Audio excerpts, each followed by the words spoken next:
प्रणाम।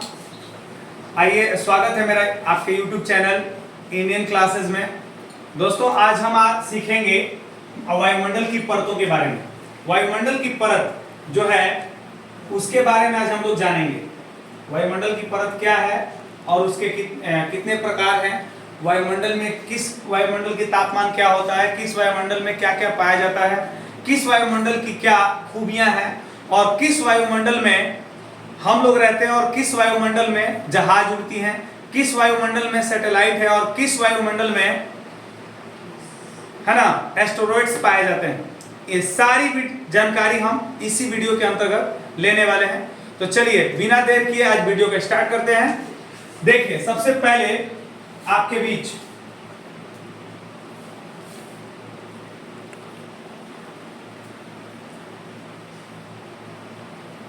हम लोग ये चीज देखने वाले हैं कि फर्स्टली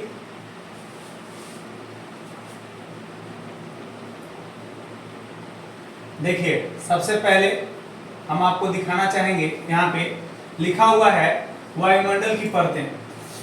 आप लोग इस चीज को समझ रहे होंगे कि सबसे पहले ये क्या है, ये क्या है, ये जो दिखाई आपको दे रहा है ये क्या है, पृथ्वी है। क्या है? पृथ्वी। ये हिस्सा आपका पृथ्वी है, ठीक है।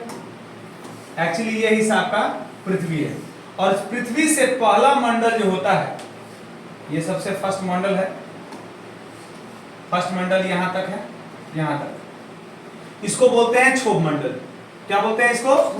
इसकी लंबाई जो है बेटा होती है 0 से लेकर के कहां 12 किलोमीटर। कितनी? 0 से 12 किलोमीटर क्षोभ मंडल। उसके बाद अगर हम बात करें आप लोगों से, ठीक है, ये कहां से कहां तक फैला हुआ है, तो 12 से है ना 50 किलोमीटर दूर होता है कौन सी? समताप मंडल। कौन मंडल? दूसरा मंडल।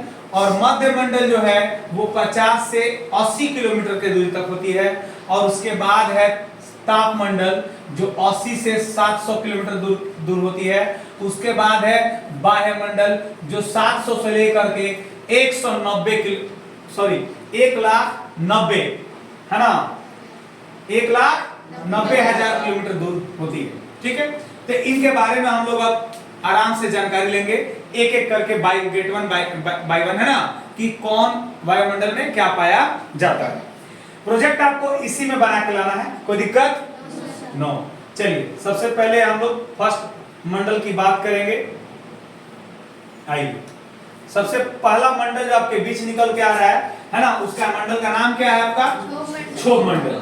अच्छा, इसको इंग्लिश में बोलते हैं ट्रोपोस्फेयर। क्या बोलते हैं? ट्रोपोस्फेयर। नाम याद रखेंगे, है ना। ट्रोपो है ना एस्फेयर। एस्फेयर मतलब होता है गोला। एस्फेयर मतलब क्या होता है? गोला। और कैसा गोला? तो ट्रोपो गोला। तो ट्रोपो गोला मतलब क्या? क्षोभ मंडल। कौन मंडल बेटा? क्षोभ मंडल। चलिए, क्षोभ मंडल के बारे में हम लोग थोड़ा सा गहन अध्ययन करेंगे। उससे पहले मैं आपको बता दूं कि वायुमंडल की संरचना जो है ना, कितने परतों में है? निम्न परतों में है। इसको 5 परतों में बांटा जा सकता है, हम बोल सकते हैं।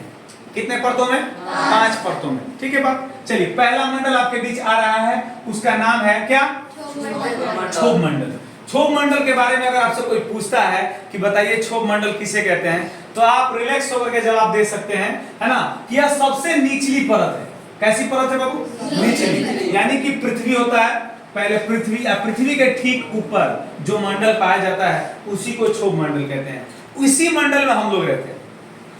अगर आपसे ऑब्जेक्टिव क्वेश्चन आएगा, जानते हो, किसी भी एग्जाम में, या बिहार बोर्ड का एग्जाम दो, तो एसएससी जीडी का एग्जाम दो, या कोई भी आने वाले क्षेत्र में एग्जाम दोगे, तो वायुमंडल से निश्चित है कि 10-12 प्रश्न होते हैं। 10 से 12 जरूर प्रश्न आपको देखने को मिलेंगे। कहां से? केवल वायुमंडल से।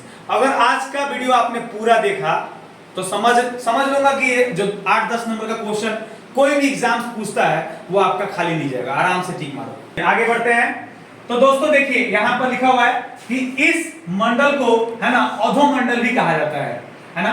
इसकी ऊंचाई ध्रुव पर कितने किलोमीटर? 8 किलोमीटर। और विषुवतीय रेखा पर कितनी होती है? 18 किलोमीटर होती है। कोई दिक्कत इसमें? कोई दिक्कत है तो बताइए। चलिए आगे बढ़ते हैं अगले पॉइंट की तरफ, ठीक है। अगला पॉइंट हमारा है सभी वायुमंडलीय घटनाएं जैसे बादल, है ना, आंधी, वर्षा इसी मंडल में होती है। आंधी होने का काम, बादल होने का काम, या वर्षा होने का काम, या फिर तूफान, जो भी आप कह लो, चक्रवात भी आता है ना, वो सब किस मंडल में आएगा? क्षोभ मंडल में ही आएगा। क्षोभ मंडल में ये सारी क्रिएटिविटी होती है। क्षोभ मंडल जो होता है जिस मंडल में हम लोग रहते हैं, यानी कि जो 5 मंडल ने आप अभी शुरू में आप लोग को दिखाया, उस मंडल में 4 मंडल में पानी का कोई दर्शन नहीं होता है। ना बादल होते हैं, ना पानी होता है, और ना ही तूफान होता है, ना चक्रवात होता है। ये कहां से कहां? 0 से लेकर 18 किलोमीटर तक, 0 से 18 किलोमीटर तक ये सारी चीजें आपको देखने को मिलेंगी। अब का क्वेश्चन आता है कि बताइए, आएगा कि क्षोभ मंडल की ऊंचाई कितनी होती है? तो 0 से 18 किलोमीटर बोलेंगे ना, याद रखेंगे। 0 से 18 किलोमीटर, 12 किलोमीटर है ना, मैक्सिमम मिनिमम बता सकते हैं। इसको संवहन मंडल कहा जाता है। अब कोई कहेगा कि संवहन मंडल क्यों कहते हैं? तो ये हमारे लिए सहायक मंडल है, सहायक फुल मंडल है, इसीलिए इसको संवहन मंडल भी कहा जाता है ना। उसके बाद आता है बाबू समताप मंडल। कौन मंडल? समताप मंडल की अगर बात करते हैं उसके बाद, तो समताप मंडल में याद रखिएगा कि समताप मंडल वैसा मंडल है, देखिए नाम से ही आपको परिभाषा क्लियर होगा। सम मतलब होता है बराबर, तापमान है, तापमान। तो जिस मंडल में तापमान बराबर हो उसे क्या कहेंगे? समताप मंडल कहेंगे। जिस मंडल का ताप क्या हो?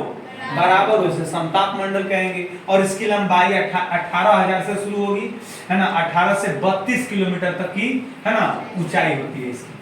ठीक है बात। उसके बाद आगे बढ़े हम, तो उसके बाद आपका आता है ना, देखिए इसमें तापमान क्या होता है? समान होता है। ये चीज हमेशा आपको याद रखना है। अब आ जाइए, इसी परत में पाया जाता है बाबू क्या? ओजोन परत। क्या पाया जाता है? ओजोन मंडल। इसी लेयर में, समताप लेयर में, समताप मंडल में ही ओजोन लेयर का क्या आता है? पाया जाता है। याद रखिएगा, ये भी क्वेश्चन एग्जाम में देखने को मिलते हैं कि ओजोन परत किस मंडल में पाया जाता है। तो क्या बताइएगा आप लोग? समताप मंडल में ओजोन परत पाया जाता है। ओजोन परत एक तरह से हमारे लिए सुरक्षा कवच है। हमारे लिए ही नहीं, पूरे पृथ्वी के लिए एक सुरक्षा कवच है। पेड़ पौधों को भी बीमारी हो जाएगा, मनुष्य को भी बीमारी हो जाएगा, जानवरों को भी बीमारी होगा अगर ओजोन लेयर हटा दिया जाए। अब सोचिए ओजोन लेयर क्या है? ओजोन लेयर जो है एक तरह से सुरक्षा कवच हमारे लिए इसलिए है क्योंकि वो सूर्य से आने वाली पराबैंगनी किरण को क्या करता है? रोक के रखता है, छान के, उसके बाद प्रकाश पृथ्वी पर भेजता है। नहीं तो सूर्य के प्रकाश में एक खतरनाक किरण है जिसका नाम है पराबैंगनिक किरण, जो हमारे अगर बॉडी पर पड़ेगा तो बहुत सारे रोगों से पीड़ित करेगा। चर्म रोग होगा, है ना, बहुत सारी बीमारियां होंगी। ठीक है बात, उसको रोकता है। अशुद्ध दूसरी बात कि क्लोरोफ्लोरोकार्बन के कारण ये दिन प्रतिदिन खत्म होता जा रहा है। कौन सी कारण बेटा? क्लोरोफ्लोरोकार्बन के कारण ये दिन प्रतिदिन जो है ओजोन लेयर का होता जा रहा है, खत्म होता जा रहा है। और एक दिन ऐसा आएगा कि क्लोरोफ्लोरोकार्बन इतना ज्यादा बढ़ जाएगा जिसके वजह से ओजोन लेयर खत्म हो जाएगा। और ओजोन लेयर जैसे ही खत्म होगा, मनुष्य खत्म हो जाएंगे, पेड़ पौधे खत्म हो जाएंगे। अब कहोगे कि सर ओजोन लेयर खत्म होता कैसे है? तो वो होता है खत्म एसी और फ्रिज के, जो एसी और फ्रिज हम लोग यूज करते हैं ना, उसमें से खतरनाक गैस बाहर निकलता है। देखिए लिखा भी हुआ है यहाँ पे, एसी और फ्रिज जैसे उपकरणों से, है ना, निकलती है ये गैस। और ये इतना खतरनाक गैस है कि क्लोरीन गैस इसमें से बाहर निकलता है, जो ओजोन लेयर को क्या कर रहा है? परत को नष्ट कर रहा है। ओजोन लेयर के परत को छेद कर रहा है, नष्ट कर रहा है। कौन कर रहा है? एसी और फ्रिज। इसलिए हमें इसे कम यूज करना चाहिए, एसी और फ्रिज को। ठीक है, 0 लेवल पे यूज करना चाहिए। चलिए आगे बढ़ते हैं, है ना। उसके बाद देखिए दिया हुआ है ना, ओजोन परत की मोटाई नापने वाला एक यंत्र होता है जिसको बोलते हैं डाप्सन इकाई। क्या नाम होता है उसका? एग्जाम में आता है कि बताइए ओजोन लेयर की मोटाई किससे मापा जाता है? तो डाप्सन याद रखिएगा। क्या नाम याद रखेंगे? डाप्सन इकाई से उसको क्या किया जाता है? मापा जाता है। किससे मापा जाता है बेटा? डाप्सन से, याद रखेंगे। ठीक है। अब आता है आपका बीच में आयन मंडल। कौन मंडल? आयन मंडल। आपसे अगर कोई पूछता है तो बताएंगे कि इसको बोलते हैं आयनोस्फीयर। क्या बोलते हैं बेटा?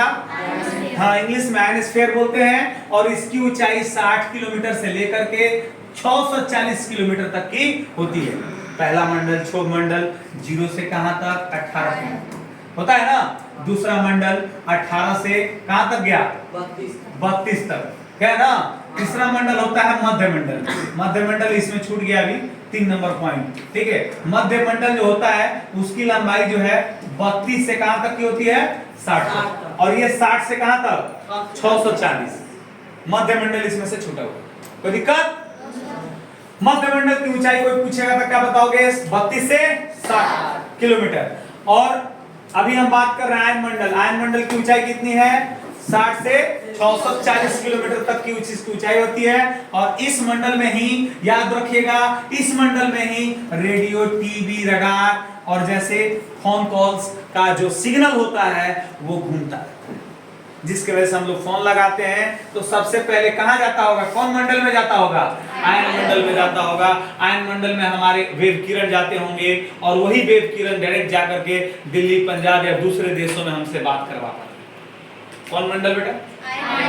याद रखना है, आयन मंडल में ही फोन है ना, रेडियो, टीवी, रडार का सिग्नल घूमता रहता है। ये मंडल थोड़ा सा अलग खतरनाक मंडल है, ठीक है बात? चलिए अब हम आगे बढ़ते हैं, ठीक है, अगले टॉपिक की तरफ। उसके बाद आयन मंडल हो गया। आयन मंडल के बाद है, देखिए आयन मंडल के बाद जो है आपका टॉपिक है बाह्य मंडल। क्या लिखा हुआ है? बाह्य मंडल। बाह्य मंडल में लंबाई याद रखिएगा 640 से शुरू होता है और ये इसके ऊपर के भाग जितना मिलेगा वो सब कौन मंडल में आएगा? बाह्य मंडल कहते हैं। इसकी ऊपर की कोई सीमा निर्धारित नहीं है, बहुत है, अथाह है, इसीलिए निर्धारित है नहीं। और एक और बात याद रखिएगा, है ना, कि इस मंडल में जो है ना, इस मंडल में हाइड्रोजन और हीलियम गैस की प्रधानता होती है। कौन मंडल में? बाह्य मंडल में यही दोनों गैस प्रधान होते हैं, हाइड्रोजन और हीलियम गैस प्रधान होते हैं।